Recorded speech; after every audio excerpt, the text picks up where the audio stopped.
भावों का कर्ता यह भगवान आत्मा है, ऐसा व्यवहारी जनों का मोह है। उन व्यवहारी जन मोह के आवेश में, पर के कर्तृत्व के मोह के आवेश में ऐसा कहते हैं कि ये मैंने किया है। देखो, इस जगत में व्यवहार से जिनका कर्ता कहा भी जाता है शास्त्र में, बात अज्ञान की महिमा वहीं तक नहीं है, उसके भी आगे है।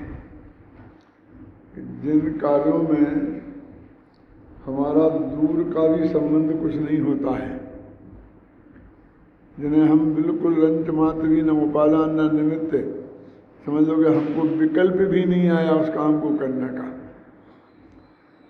यदि वो काम लोक में अच्छा माना जाता है और हमको यदि कोई श्रेय दे कि सब आपने ही किया है, आपकी ही कृपा से हुआ है, तो उसे भी हम बहुत रस लेकर स्वीकार कर लेते हैं। और 2-5 जगह कोई आदमी ऐसा बार बार कह दे तो फिर हम भी कहने लगते हैं कि हमने ये किया, हमने ये किया, हमने ये किया। क्या मैं आपसे पूछता हूँ कि पूज्य गुरुदेव श्री जहाँ भी होंगे स्वर्ग में, वहाँ बैठे बैठे जब अपन लोग यहाँ कहते हैं कि पूज्य गुरुदेव श्री के प्रताप से इतना प्रचार हुआ, तो उनके जाने के बाद 30 साल में जो भी कार्य हुआ है, क्या उनका चित्त उसके कर्तृत्व को स्वीकार करने के लिए तैयार होगा?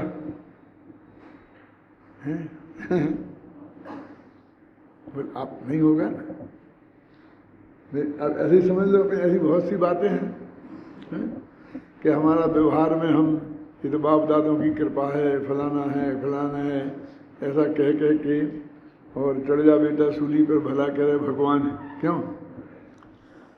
ये आचार्य देव तो जो ग्रंथ उनने लिखा, एक एक पंक्ति उनने लिखी, उस पर मंथन किया, विचार किया, और उसके लिए भी ये कहते हैं कि इसका कर्ता मैं हूँ, ऐसे मोह में तुम मत नाचो।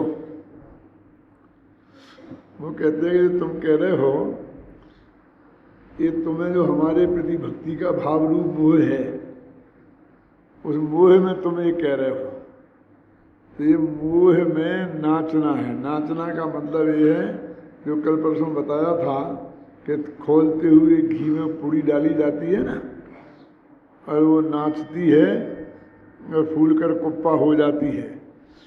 ऐसे ही जिनका हमारा दूर का भी संपर्क नहीं है, ख्याल में आए ना, उसमें भी हम नाचते हैं और फूल कर कुप्पा हो जाते हैं। हम नहीं कहते हैं कि अरे भाई कांजी स्वामी के अनुयायियों ने समय सार तो उनकी कृपा से पढ़ा ही, लेकिन विरोधियों ने भी उनकी ही कृपा से पढ़ा, विरोध करने के लिए कि देखें इसमें क्या है। क्यों? तो क्या विरोधियों के पढ़ने का कर्तव्य भी स्वामी जी अपने माथे पर लेने को तैयार होंगे? अब जरा अपन पे घटित करें कि ये शिविर हमने शुरू किए तो उसे देख कर के ही सामने वालों ने शुरू किए। हमने महाविद्यालय खोला तो उसकी सफलता देख कर के ही सामने वालों ने खोला। माने हम अपने कर्तृत्व को, कि जहाँ बिल्कुल भी हमारी एक अक्षर भी नहीं चलती, जहाँ हमारा प्रवेश ही वर्जित है, क्यों, जहाँ बोर्ड लगा है कि हमारी किताबें पढ़ना वहाँ सख्त मना है, हम तो उनके काम को भी अपने खाते में लिखने के लिए बिल्कुल तैयार हैं। क्यों? और जब ये बात हम कहते हैं तो सब तालियां बजाते हैं, सब बराबर। क्यों? मैंने हमारा कर्तृत्व का अज्ञान कितनी आगे जाता है, ये तो मैंने उदाहरण पूज्य गुरुदेव श्री पर हमने स्वयं पर दिए, लेकिन ऐसे ऐसे आप अपने स्वयं पर घटित करना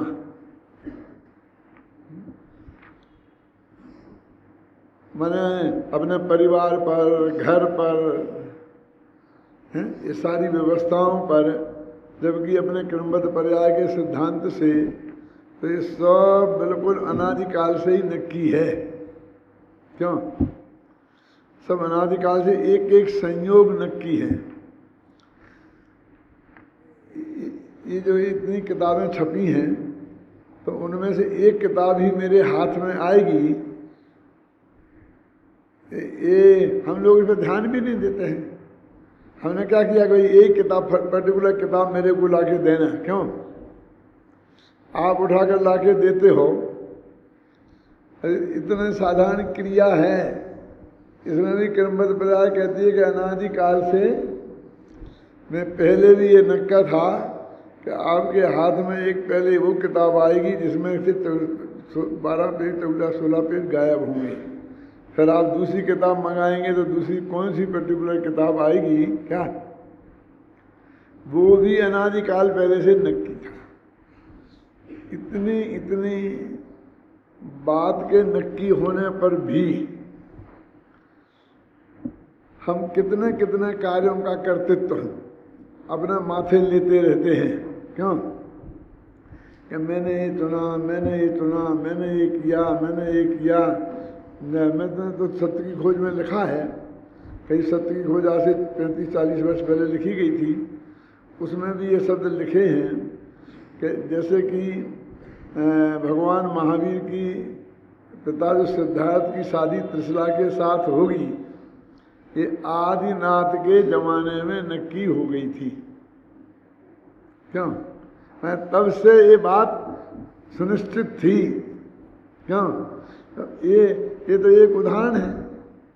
उदाहरण इसलिए है कि उन्होंने वहाँ कहा है कि अपने शास्त्र में वो बात आती है कि उन्होंने कहा था, लेकिन अकेले महावीर की पिताजी और अम्मा की शादी नक्की हो गई थी ये बताने की बात के लिए थोड़ी ये बात है। क्यों? ऐसे ही सारे लोग के नक्की हैं। हमारा और आपका जो ये 1 घंटे का समागम है ना मोहनलाल जी, ये भी पहले से नक्की था कि आप वहाँ बैठेंगे, मैं यहाँ बैठूंगा, मैं आपका नाम लेके आपको बोलूँगा, आप उसमें हाँ करेंगे। इतनी छोटी चीज़ें ये भी हमारे हाथ में नहीं है। लेकिन खैर महावीर के तो कोई संतान हुई नहीं, इसलिए हम नहीं कह सकते हैं। लेकिन अब और किसी का लगाओ तो उसकी जो 50 पीढ़ी आगे चली उन माँ बाप के संयोग से, क्यों कि इनका ये पिता और ये माँ, तो इन बच्चों की ये दादा ये दादी, तो उनके ये परदादा ये परदादी, तो ये कितने संबंध हैं।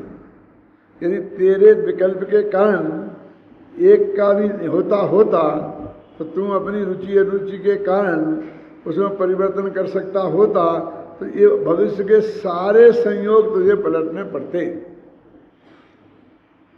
हैं। क्या क्या तो तेरे कल्पना में है कि सारे संयोग तू पलट सकता है, हैं? लेकिन हम कितनी कितनी कल्पना लोक में विचरण करते हैं और उसमें कोई कारण नहीं होता है।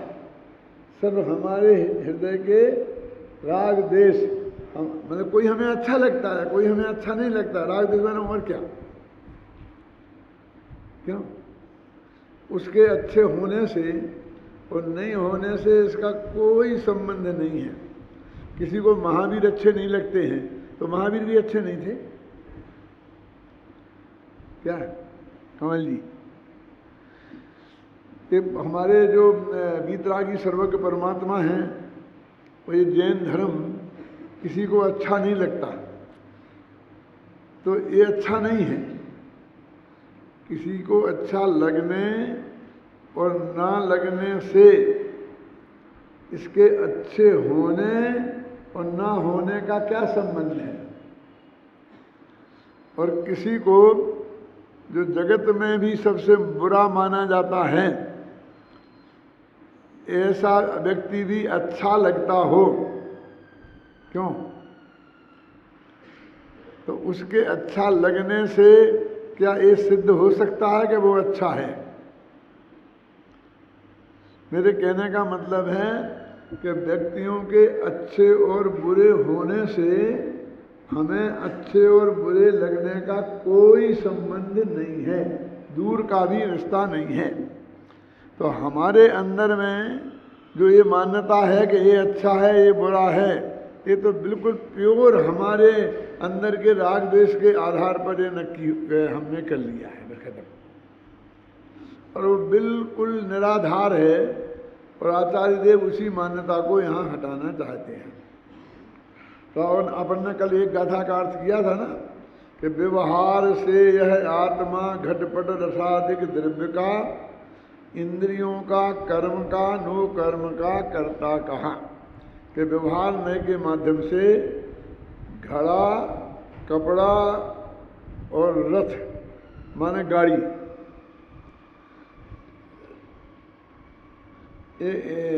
कुमार घड़े का कर्ता कुमार लोक में कहा जाता है ना, पट माने कपड़े का कर्ता कोरी जुड़ाहा, और रथ का कर्ता बढ़ई।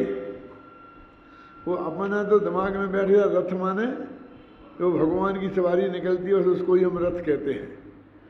यहाँ अकेला उससे मतलब नहीं है, सारी सवारियाँ, ये आपकी कार भी रथ है, क्यों है क्या नहीं है? अभी अपना आया था ना शंकर जी का रथ, वो कौन सा रथ था बोलो?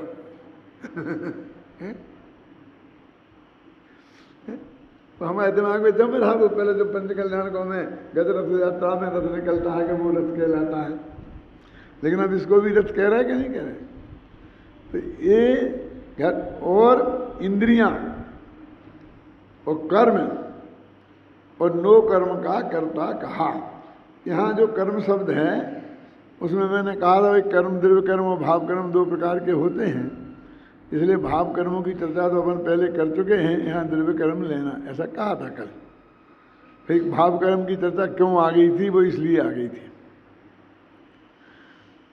पर अब देखो तर्क देखो, वो ये तो व्यवहार नय का उन्होंने क्या कहना है ये पक्ष स्थापित किया। अपन समझते हैं कि कुंद कुंदाचार्य देव ने अपना मत बताया है, व्यवहार नय का पक्ष प्रस्तुत किया जिन देव ने। एक पंक्ति ऐसी भी है समय सार में जो मैंने पद्यानुवाद किया, उसमें से कहा व्यवहार नय का पक्ष है प्रस्तुत किया जिन देव ने। व्यवहार नय के पक्ष को जिन्होंने भगवान ने प्रस्तुत किया है। अब इसके बारे में वो कहते हैं हम गंभीरता से विचार करते हैं। ऐसा क्यों कहते हैं? हम खंडन करते हैं। हाँ, कि यदि इनका कर्ता माना जाएगा तो उसमें क्या क्या आपत्तियां आएंगी, इस बारे में हम विचार करते हैं। पर द्रव्यमय हो जाए यदि पर द्रव्य में कुछ भी करे, और पर द्रव्यमय होता नहीं बस इसलिए करता नहीं, ये नियम है कि जो यदि तुम जिसके कर्ता बनना चाहते हो उस द्रव्य में तुम्हें होना पड़ेगा। क्या? और उस द्रव्यमय आत्मा होता नहीं, इस न्याय से वो उसका कर्ता किसी कीमत पर बन नहीं सकता। बस खत्म। आप गुरुदेव तो ऐसा बोलते थे कि यदि जो गाय बैल भैंसों को गालियां देते हैं ना, यदि तू भैंस का मालिक पति बनना चाहता है, अरबपति, इनका पति बोलते कि नहीं बोलते, अरबों रुपयों का पति, तो तुझे भैंसा बनना पड़ेगा। ये गुरुदेव के मुख से सुना होगा आपने। और एक हिंदी साहित्य में एक सर्वश्रेष्ठ जो कहानी मानी जाती है, अभी तक उस कहानी के टक्कर में कोई दूसरी कहानी ऐसी नहीं बनी कि जिसे हमारे साहित्यकारों ने उसके बाद नंबर 1 दिया हो। उसके रिकॉर्ड को आज तक किसी ने तोड़ा नहीं। उस कहानी का नाम है उसने कहा था, और वो कहानी इसी जयपुर में लिखी गई थी। उसके लेखक थे पंडित चंद्रधर शर्मा गुलेरी। बहुत छोटी उम्र में मर गए। क्या नाम था? पंडित चंद्रधर शर्मा गुलेरी। जिंदगी में 3 कहानियां लिखी, इसमें उनकी कहानी सर्वश्रेष्ठ साबित हुई। वो जहाँ शुरू होती है उसके पहले ही पेज पर शुरू की आरंभिक पंक्तियों में भी अमृतसर के बाजार का एक चित्र खींचा है। क्या लिखा? कि घोड़े वाले अपनी चाबुक से घोड़ों को मारते हुए और जब सड़क पर दौड़ते हैं तो वो क्या बोलते हैं? उसने सुनी होगी, बच जा पुत्ता प्यारिये, ये यदि तू अपने पुत्रों की प्यारी है तो बच जा, नहीं तो मेरे तांगे के नीचे आके मर जाएगी तो तेरे पुत्र रोएंगे। क्या? बच जा पुत्ता प्यारिये, हट जा, ऐसे ऐसे वाक्य हैं। क्या है? और फिर उनको कुछ शर्म लगी, जो भाषा वो बोलते हैं। कौन? टांगे वाले। तो उन्होंने अत्यंत शब्द भाषा में अत्यंत गंदी बात करी। क्या लिखा उसने? कि घोड़े की नानी से अपना निकट का संबंध स्थापित करते हुए माने उसे माँ बहन की गाली देते हुए। क्या?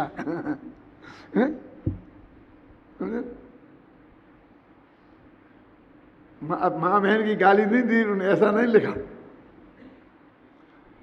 है ना, घोड़े की माँ से, नानी से अपना निकट का संबंध स्थापित करते हुए वो ऐसा बोलते थे। मैं क्या कहना चाहता हूं कि जब उसने गाली दी किसको? घोड़ी को। घोड़ी को क्या? कि घोड़े को, कि तेरी माँ तेरा ऐसा तेरा ऐसा है, तो उस वक्त ये भूल गया कि ये गाली देने के लिए मुझे घोड़ा बनना पड़ेगा। माने उस चंद्रधर गुलेरी शर्मा ने भी ये बात पकड़ी थी जो कांजी स्वामी ने पकड़ी। क्या है? कि तू क्या कह रहा है तुझे पता है? यदि तू भंगी जमा किसी व्यक्ति को ऐसी माँ बहन की गाली देता है तो उसका अर्थ है कि तू उसके का बाप या बहनों ही बनता है, तो वो तो उसी जाति का होगा ना। माने वो गाली तेरे पर ही आकर पड़ी। क्या? तो तू जिस भी परद्रव्य का कर्ता बनेगा, पहले हुआ करते थे, क्या होते थे? स्वयंवर। आजकल होने लगे हैं स्वयंवरा। तो स्वयंवर में क्या होता था? क्यों? समझिए क्या होता था? वास्तव में वो प्रथा जो सबसे पहले हमारे शास्त्रों में सुलोचना के स्वयंवर की कहानी आती है, ऋषभदेव मन भरत चक्रवर्ती के जमाने में सुलोचना का स्वयंवर हुआ था, जिसमें भरत चक्रवर्ती का बेटा अर्घ कीर्ति भी गया था और उनका सेनापति जय कुमार भी गया था। उस लड़की ने उस सेनापति के गले में वरमाला डाल दी थी और राजा के बेटे के गले में वरमाला नहीं डाली थी। क्यों? और फिर उन दोनों में झगड़ा हो गया कि राजा के बेटे को बहुत अपमान लगा अपना, कि मेरे नौकर के गले में डाल दी और मेरे गले में नहीं डाली। फिर उनका झगड़ा हुआ। आखिर उस सेनापति ने उसके बेटे को बांध लिया, भरत चक्रवर्ती के बेटे को। अंदर डर तो बहुत लगा होगा कि चक्रवर्ती के बेटे को बांध रहा हूं मैं और चक्रवर्ती की निगाह टेढ़ी हो गई तो। और फिर जब भरत चक्रवर्ती के दरबार में ये बात पहुंची तो उनने बेटे को बहुत डांटा कि जो हमारा अधिकार है एक लड़की को अपना वर चुनने का, और ये व्यवस्था हमने बनाई है, हमारे पिताजी ने बनाई है, क्योंकि शुरू में आज सारी व्यवस्थाएं तो उन्हीं ने कायम की थी ना। तुमने उसमें हस्तक्षेप किया है, सवाल जय कुमार का नहीं है। क्या कि हमने शुरू से अपनी इस राज्य व्यवस्था में एक लड़की को अपना वर चुनने का अधिकार दिया है, भरी सभा में डंके की चोट। आज तुमने उस पर चोट की है। कौन से कानून पर महावीर जी हैं? तुम्हें इसकी सजा मिलेगी। वो जय कुमार के तुम्हारे झगड़े की कोई बात नहीं है, क्योंकि हर स्वयंवर के बाद झगड़ा हो ये कोई जरूरी नहीं है। क्यों है? ये उसके अधिकार पर तुम ये कोशिश कर रहे हो। आज तो सुप्रीम कोर्ट का कोई वो आया है ये कि वो फैसला हाई कोर्ट का होगा कि एक नाबालिग लड़के लड़की ने छिप के जाकर घर वालों के विरोध के कारण और कहीं मंदिर फंदिर में जाके शादी कर ली, और फिर उनको उनके घर वालों ने बांध दिया, घर में बंद कर दिया। ये बहुत सब हुआ। फिर वो केस पहुंचा हाई कोर्ट में, तो हाई कोर्ट ने वो चूंकि नाबालिग थे ना, तो नाबालिग अवस्था में तो एक सबसे पहला कानून का उल्लंघन तो ये था कि वो गवर्नमेंट का नियम का उनने उल्लंघन किया। क्या तो गवर्नमेंट में कैसे जाए, समझे ना। फिर भी हाई कोर्ट ने, सब लोग समझते थे कि ये तो बिल्कुल शादी गैर मंजूर हो जाएगी और अलग हो जाएगी और सब मामला गड़बड़ हो जाएगा। लेकिन हाई कोर्ट ने कहा कि इन्होंने वो जो अपराध किया है उसके बारे में यदि कोई बात आएगी तो अलग से विचार होगा। लेकिन कोर्ट जिन्होंने दोनों ने अपनी राजी से शादी कर ली है उस शादी को मेटने का काम हाई कोर्ट नहीं कर सकता। कोई कोर्ट नहीं कर सकता। और पुलिस को आदेश दिया कि इनको सुरक्षा प्रदान की जाए और कोई इन्हें डिस्टर्ब करे तो उनको दंडित किया जाए। मतलब अब क्या कितना विचित्र बात है। तो क्या ये वो अलग है कि तुम इस उम्र के पहले नहीं करो, वो तो गवर्नमेंट के विरुद्ध अपराध है। लेकिन लड़का लड़की को स्वयं चुनने का अधिकार है, इसको कोई चैलेंज नहीं कर सकता। अब उनने नाबालिग में चुने हैं कि बालिग में चुने हैं, इससे कोई फर्क नहीं पड़ सकता। यदि उन दोनों में से कोई ऑब्जेक्शन करे तो उस पर दूसरे ने जबरदस्ती की, इसका केस तो चल सकता है। लेकिन दोनों कहते कि नहीं, जबरदस्ती नहीं की, और ऑब्जेक्शन भी करे और ये सिद्ध हो गए जबरदस्ती हुई है, तो ही अदालत हस्तक्षेप कर सकती है। कल में आई ना, यदि सिद्ध हो जाए तो नहीं कर सकती है। तो ये देखिए कि जिनेंद्र भगवान ने हर द्रव्य के स्वयं के परिणमन का पूरा अधिकार उसे दिया है। क्या है? किसने? हर द्रव्य अपने परिणमन का करता हो, इसका पूरा अधिकार उसे दिया है।